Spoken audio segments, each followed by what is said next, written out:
So a few months ago, I made this Uncle Grandpa video, and the point of it basically was power scaling is stupid, but consistency is still important. This message ended up exposing 3 types of people. Goats, which, you know, respect to the goats, but also 2 types of clowns. The first being man babies. Now guys, I have to admit something. I wasn't actually serious about Uncle Grandpa. I know. I was pretending to be a man-child power scaler. And as it turns out, the man babies did not beat the allegations. Just look at these fucking comments, dude. Holy shit. I remember saying something about Uncle Grandpa being a 5th dimensional being, and look at these fucking guys, bro. I literally had no idea that there was an entire chapter on fucking dimensions in the fucking Bible of power scaling. 5D is low complex multi at best. Huh. Also, don't they have higher cosmology than anything on Uncle Grandpa? Explain Uncle Grandpa scaling above low complex multi. Wait. Uncle Grandpa isn't even low complex multi? What the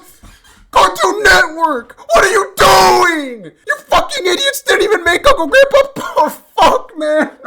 My fucking savior. Fuck. No, but seriously, out of everything I've seen from these man-child power scalers, this multi-dimension shit has to be like, what the fuck? Like, why the fuck are these people talking about it like ABCs? Like, we say fiction, I can maybe buy into 4-dimensional shit, even though it's always just pocket realities. But a human mind, like, physically, just cannot picture 5 dimensions, let alone fucking 11 dimensions. Like, how deluded are these people? Now, you might be thinking that I'm arguing with kids, but I'm sorry to tell you guys. What's up, you guys? It's Ugly Savage here, and today I want to talk about... Yeah, like, you guys have to understand. I've been on the internet a pretty long time. There are people who are just that stupid, which, again, it's not personal. Like, OG Savage, if you're watching this, don't skip school. If the sheer lack of intelligence with these man-child power scalers isn't obvious to you, then you probably are a man-child power scaler. Like, this is a real picture, all right? This is not fake. He consciously clarifies that he loves Arthur's character in a poll about a fictional fight, and then he proceeds to say that Red Dead Redemption fans are getting out of hand. Some people, they just don't have it. But now let's talk about the other type of clown. Let's talk about the intellectual power scalers. And the thing about these guys is that they don't have mental brain damage, so for that we have to give them credit. They actually come up with points to justify the concept of power scaling. But they're still pretty misguided. The main argument I see is, oh, well, the writers don't decide because the fight could never happen, so we decide. And it's like, what the fuck are you talking about? You don't decide shit. If it's 2 characters in the same story, the writer decides. And if the fight can't happen, then it's nothing. It's fucking fairy dust. You're dividing by 0. If my argument is that power scaling is a waste of time, why are you defending it by saying that you're essentially screaming into a void? The fact that these dudes try to be objective with saying, oh yeah, we decide who wins. It's like, bro, do you even know what a fucking fight is? Fighting in its nature is chaos. There are so many goddamn factors that go into it. I think it's time to say that I am a big UFC fan. Mixed martial arts has so many different intricacies in so many different areas with so many techniques that build off each other, where fighters develop into their own unique style, all having strengths but also weaknesses. I think a big part of why the UFC has such a fan base is because we can analyze these techniques, styles, tendencies, strengths, weaknesses, etc. The rules focus on making every fight fair because that's the point, to find out who the better fighter is. Naturally, we make predictions and breakdowns of fights, but what you quickly come to realize is that quote-unquote on paper means jack shit. Not to say it's random and everything happens for no reason, but there are so many factors that force you to accept that you really don't know something until it happens. So if we're talking about power scaling and you try to force, contract, and limit all these factors to make a fictional fight as fair as possible, the very nature of a fight makes it impossible to know anything for sure. And if you notice, I just gave power scalers an unbelievable amount of respect by assuming that they would actually envision a fair fight scenario. Because to these morons, it's always, literally always based on stats. Literally just stats. Like these people, they have to be mentally challenged, like there's no way. Now I want to say, this logic I presented really only applies to characters on a similar level. Of course, a character like Arthur isn't going to beat Thanos, but obviously, who the fuck cares? Guys, you won't believe it, Thanos beats Arthur!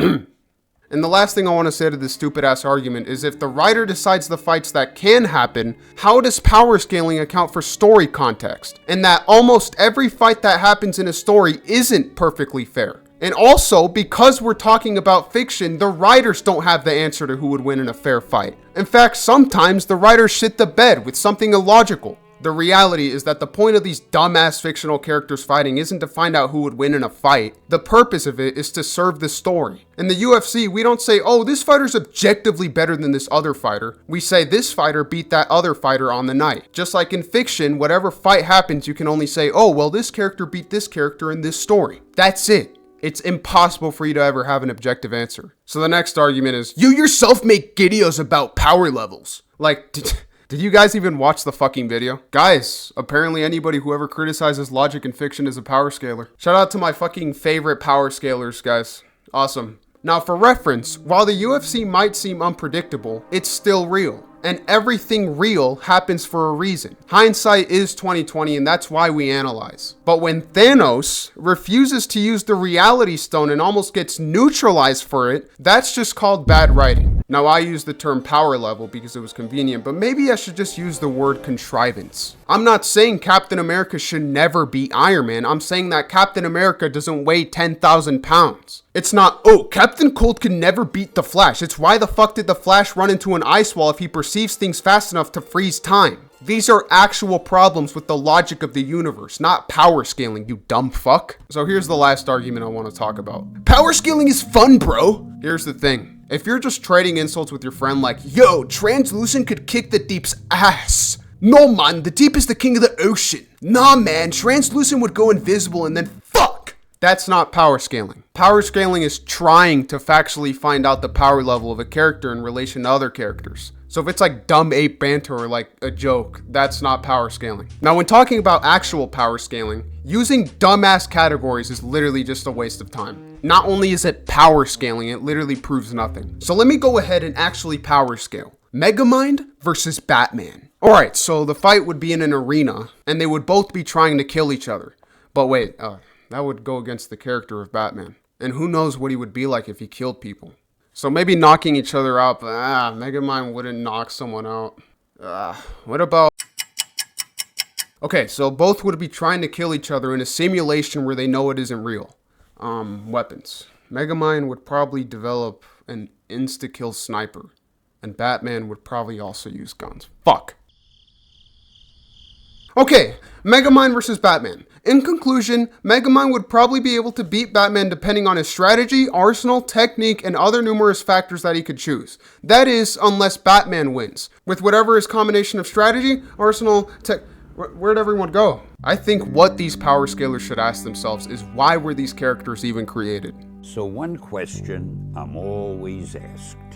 Who would win in a fight? Well, it depends on who I want to win if I'm writing the script. These are fictitious characters. The writer can do whatever he wants with them, so stop asking those bonehead questions. It's honestly disrespectful to the creators of these characters for some limp dick power scaler to stamp a power level on them and throw them away. Because what makes these characters special is what they stand for. Their meaning and significance is within their stories. Invincible didn't get to where it is now because Omni-Man could beat fucking Spider-Man. It's because the content of the show really spoke to a lot of people. That's the problem with power scalers. They neglect the purpose of all these characters. Now in the UFC, we obviously want to see who the best is, but that only works because it's real. But guess what? We also want to see great fights and matchups. That's where fiction can shine. So don't think about fucking Doomslayer versus Master Chief because there would be no point. How about Doomslayer versus Kratos? Now don't immediately go like, oh, okay, well Doomslayer can withstand the surface of the sun and his suit might be indestructible, so it would maybe be like mid difficulty. No, make them trade blows. Make it a fucking bloodbath. Imagine the great fight that would be. Imagine the incredible moments. It's kind of sad to think about how many people unironically bring up terms like feats and tears, but at the same time, it makes me appreciate myself and other people more. When it comes to shallow literacy of art, power scalers are at the very bottom, and I really do find their thought process unrelatable. But I guess if you genuinely like power scaling, some people like cuties, so it's okay.